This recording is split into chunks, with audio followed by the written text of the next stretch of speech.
Hey, how do you feel about some high rarity cards, or maybe some foreign ones, or maybe be ahead of the game with others by preparing for future set releases with very quick shipping? Check out EJ Gaming and use code British5 on checkout for 5% off on all your orders. Link in the description. Greetings, duelists, and welcome to another video. So today I'm gonna showcase you another duel. This is like post Phantom Nightmare testing. Uh, I just wanted to showcase you something a little bit different from what you already been seeing in the channel. See if you noticed, I've already showcased two different decks that I have been testing out and piloting for this format. When it comes to Phantom Nightmare, it's very important to like learn and to like analyze everything that's going on, because the Fire King, or rather the Snake Eye engine, is going to be like the most powerful engine in the game. Like, we need to be sure that you understand and analyze like everything that's going on. However, there are a few different decks that are worth trying out, and in this particular duel, specifically, you're going to see a familiar face. If you've been around this channel for a while now, you probably already know that I have tested a lot of different strategies, not just like Punk or Tier Elements or Goblin Riders. There are other themes that I've played in the past. For example, I played Vanquish Soul, I played Exo Sister, I played Runic variants, I played Horus variants, I played Snake Eye variants. There is one archetype that I showcased here in the past, and some people know me for that particular deck because it's an archetype that pretty much nobody thinks is good. However, there is one particular build of that deck that I am testing out, and I guess I can showcase you while we play along. So this is a unrated match. We're just testing. I lose the die roll, and I'm going to pause it right here. As you can see, I am playing Goblin Rider still. However, there is one particular card that probably will catch your eye, and that is the Breath of the Tistina. So, in the past, I've showcased you a version of Tistina that plays the Punk cards, and the overarching strategy is to like get to your full armor XYZ engine and just use the Tistina monsters as interruptions against your opponent. So that is pretty much the theory behind the old Tistina deck that I showcased here in the past, and I've already showed you like sample duels of that like deck variant actually not being bad as a strategy. Now I'm revisiting Tistina again, and there's a lot of synergy in this archetype that comes with goblins, and you'll probably see later on what I mean by that. So my opponent is doing literally all the Fire King plays. Like, I have no hand traps in my hand. I am playing hand traps in this build, but I just didn't draw into them. But as you can see here, he's pretty much doing all the Fire King plays that you can think of. We're just gonna let them play it out and let them resolve everything. If if you ever want me to dissect the Fire King plays and how is the right sequence between all of them and how you can use your interruptions in the Fire King strategy, feel free to let me know in the comments. I am more than happy and obliged to like give you a thorough analysis on it. I'm not playing the Fire King deck myself, but I already showcased Fire King here in this channel, and I already spoken about it, and I already like brought up like sample duels and scenarios that you can play with the strategy. So I am somewhat familiar with like everything that Fire King does, despite me not playing it in the format. So they're doing the Hiso line, and they're ending on Appaloosa as opposed to Amblo Whale. So This is looking like a very, very rough hand to deal with, especially since he has Ash Blossom that we don't know that he had in his hand. That being said, we special Terror Top. He lets it go through. We go to Takentomborg. He also lets it go through. And now we summon Gabonga. He starts reading it because he's not familiar with the Goblin cards. But if you already seen Goblins, you already know what this card does. He immediately activates Appaloosa. So if you're playing a strategy like this one, I highly, highly encourage you to play like stuff, for example, like Ghost Ogre.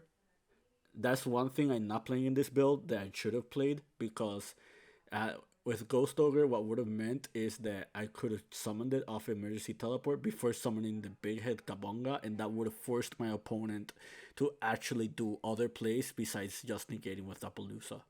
If you don't know the ruling, Appaloosa needs to stay up face up on the board in order to negate because it needs to lower itself 100 attack points. So if you have something like Ghost Ogre or something that can just remove the Appaloosa from the board, it will not be able to properly negate, which means the Gabonga would be able to like resolve. We activate the Goblin Arrival, and he prompts the Ash Blossom, which we didn't know he had in his hand. So take note, Ash Blossom was very, very pivotal here because if he lets the Goblin Arrival go through, that would have meant me detaching for Gabonga, just resolving the Arrival effect to special summon Dug the attacker, and then I would have created a chain link between Gabonga and the Dug, which would have made it so I could take one of his monsters and he cannot like respond to the Gabonga directly. He'll have to respond to the Dug with the Appaloosa effect. So he ashes the Arrival. Now we activate Breath of the Tistina. So for those who are tuning into this, watching it for the very first time, or for those who just, decided to just ignore all the Tistina cards, essentially what this does is it gives you an extra normal summon for a Tistina monster, and you have to like set a monster in order to do that. Or if you control a light Tistina monster, you can set an opponent's monster instead. So essentially what we're going to be doing here is we're going to be setting the big head Gabonga, and the card, the Tistina card we're going to search is the Divine Domain of Batistina. So the Divine Domain has the effect that you can send a Tistina monster to the graveyard. You can send a Tistina monster to the graveyard. If your opponent controls 3 or more cards, you can special summon the Crystal God. And if this card is destroyed, you can also special summon any Tistina from your hand or deck. This is a very, very, very important card for your opponent to get rid of, because if they do not contest to this card, it's going to be a huge, massive blowout against them. That's why he's chaining the Flamberge Dragon in order to like special the IP from the Spell and Trap Zone. The IP now triggers, and now he summons SP Little Knight, and the SP Little Knight is going to just banish the Divine Domain. So yeah, like this card alone already puts a lot of pressure on your opponent. If this card resolved, the game was significantly in your favor. And he immediately catches that, which prompted him to do the SP Little Knight interaction with Flamberge Dragon.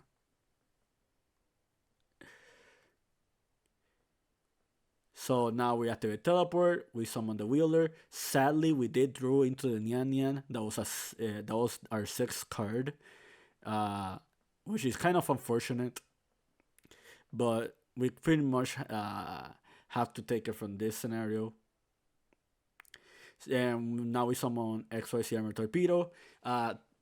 In the future, if you do have room in your extra deck, one monster that I would put here in this extra deck is number 49, which is the Fortune Tune, because Fortune Tune cannot be destroyed or targeted, meaning that he has no way of getting rid of it, even with the Fire Princess that he's triggering from the graveyard, which gives you an avenue for making Zeus, which means a way of just contesting with all those cards. He does have Infinite Impermanence, which also was not searched, but it would have made things significantly more easier if we had it. So he gets rid of the torpedo. He gets both his Snake Eyes and both Snake Eyes trigger, and that's the end of the duel. But yeah, I kind of wanted to talk about that duel because, like, very specifically, it means it pretty much means that there are like multiple ways of tackling the Fire King board. You just need to be wary of all the Fire King interactions. I will make another video in the future dissecting everything that you need to know about the Fire King deck, because there's a reason why it's gonna be the best deck, like post Phantom Nightmare. Like, the amount of plays and avenues that it does is very, very strong.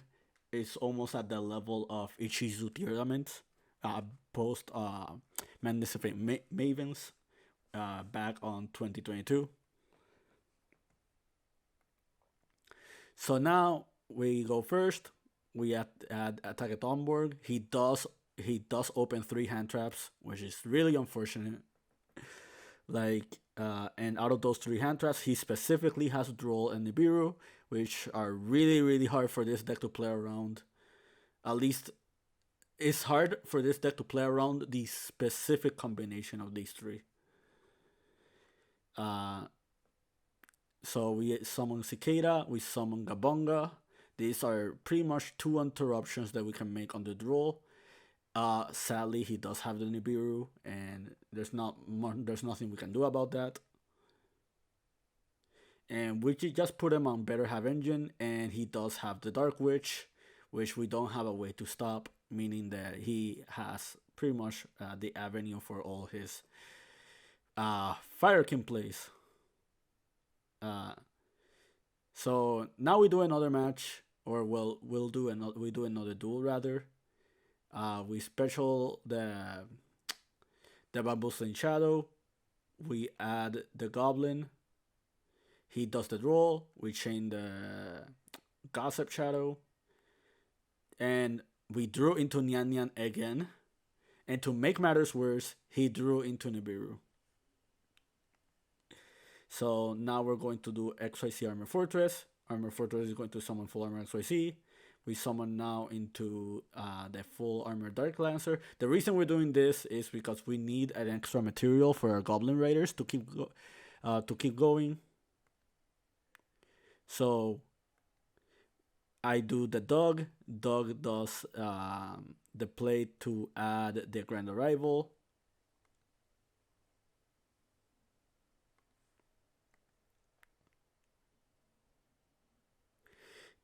Basically, we're putting ourselves back at this scenario to see, like, in testing, if there's something else that we could do differently. I just wanted to, like, analyze things from a different perspective.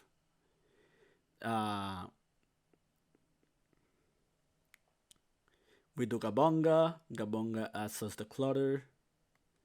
And in this particular build, I'm only playing Arrival as my only search target for Doug the Assaulter. In the future, if you are playing the Goblin deck, you should highly consider playing the Grand Arrival, because the Grand Arrival is another extender that we can play under Nib. Essentially, what would happen here is, if we declare end phase, he Nibiru's, we would have, if this was the Grand Meeting would have summoned Clutter the Noisy, and then we could have just used Clutter the Noisy to special summon from Grave. We make another Gabonga, and then we can just banish the Grand Arrival to grab us Mianda, or grab us like another monster while having the clutter in the graveyard, so you can use on your opponent's turn, and that will prompt to like have the interruption of Gabonga, have full armor XYZ, so you can turn it into another XYZ monster, and just have at least two more interruptions and another level of follow up. But we're not playing Grand Arrival, and we do end up punished by Nibiru, which is very unfortunate. But yeah, I just wanted to showcase you this duel. I'm not gonna show you the list just yet. I am tinkering around with it, and I do kind of want to keep that like in under wraps until like maybe another tournament. If you are interested in the Tistina deck and we get enough likes in this video, I might profile it in the future. I guess one more thing to note before we end. This channel did reach 300 subscribers. I want to thank each and every one of you. I will make a giveaway for that milestone very, very, very soon. But until then, just keep practicing and keep dueling.